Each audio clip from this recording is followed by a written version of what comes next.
Alright, so today we will be doing discussion 9, Mind-Body Dualism, and we'll be starting with prompt 1, what is the mind? So, in my opinion, the mind is like an interactive operating system, and the brain itself is what kind of puts the mind together, because it's all based on constant stimulus input information from the five senses, also from memory is also, and dreams are also their own form of stimuli, but that's conversation for another time. Anyways, so yeah, the five senses provide input sensory information to the brain, which compresses that into the information of that. And then decrypts that, right? And it decrypts all this input information into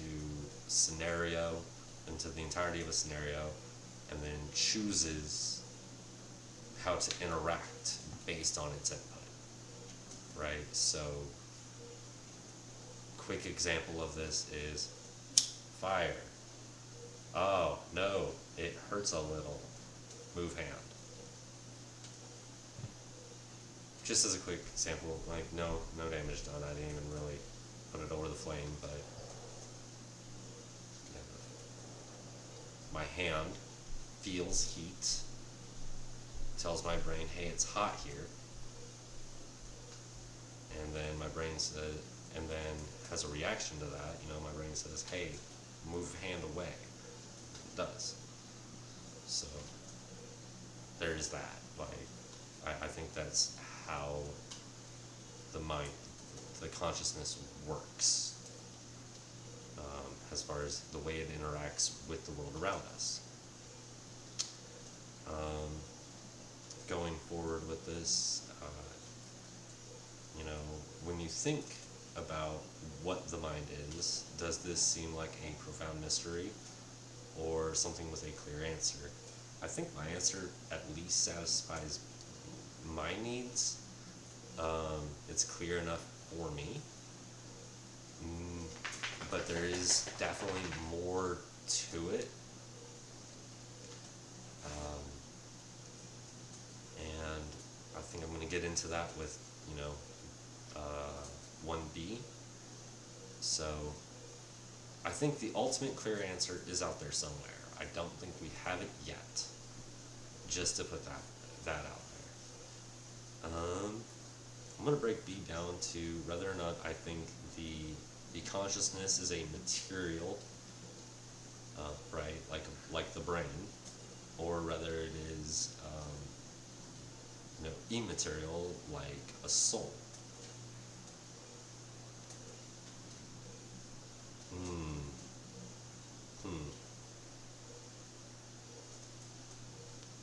I personally believe in souls, right?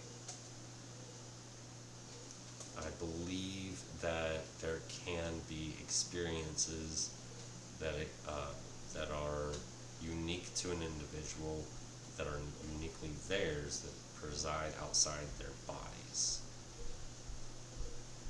This is actually a tough one to go over. So,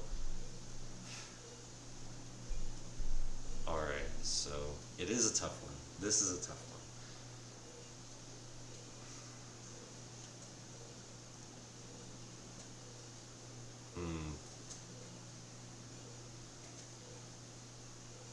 Our bodies, our nervous systems, are the things that allow a soul to interact with the world around them, some form, some way, right? And eyes allow the soul to see color and shape and depth and distance and all of that. Our noses allow us to smell good food, a slightly nauseous gas, because your dog farted, whatever.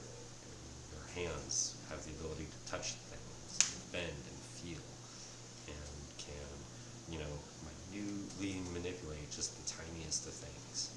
So, like, It is how the soul communicates to the material plane and exists here, and interacts with it. I don't think that the soul has the same interaction with, with existence when it's outside the body.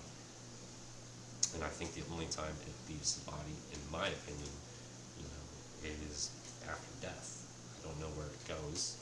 I personally believe a little bit in reincarnation, and a little bit into like that there are maybe some forms of heaven out there. But those are just some of my personal beliefs on the subject. I won't sit here and tell you, I'm right definitively. Just my opinion. So the process for B is pretty impressive. Like, it does make sense to me. I like it. We can't currently find the first person experience when we study physical, the physical brain. I don't think it's necessarily material in that sense. I think the entire brain is just a giant data center for input and outputs, and where the consciousness is where we decipher that information.